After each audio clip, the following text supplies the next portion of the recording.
माझा भाऊ सुरेंद्र पाटील त्याचे ते फिर्यादी होते, ते जज समोर येऊन त्याने साक्षी दिली का सुरेंद्र पाटीलला बेल देण्यात माझी काही हरकत नाहीये। तर त्या सुरेंद्र माझा भाऊ पाटील त्याला आता आज बेल भेटली आहे, त्याची जामीन मंजूर झालेली आहे।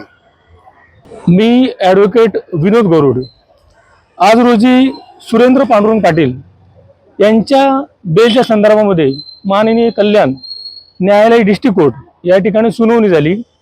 त्या बेलच्या अनुषंगाने आम्ही आमच्या साईडने कोर्टाला काही पॉईंट सांगितले आणि त्या अनुषंगाने कोर्टाने ते ग्राह्य धरले आणि सुरेंद्र पांडुरंग पाटील यांना 25,000च्या जात मुचलेकावरती सोडण्यात आलेलं आहे। ॲक्च्युली यामध्ये दोन पॉईंट आहेत।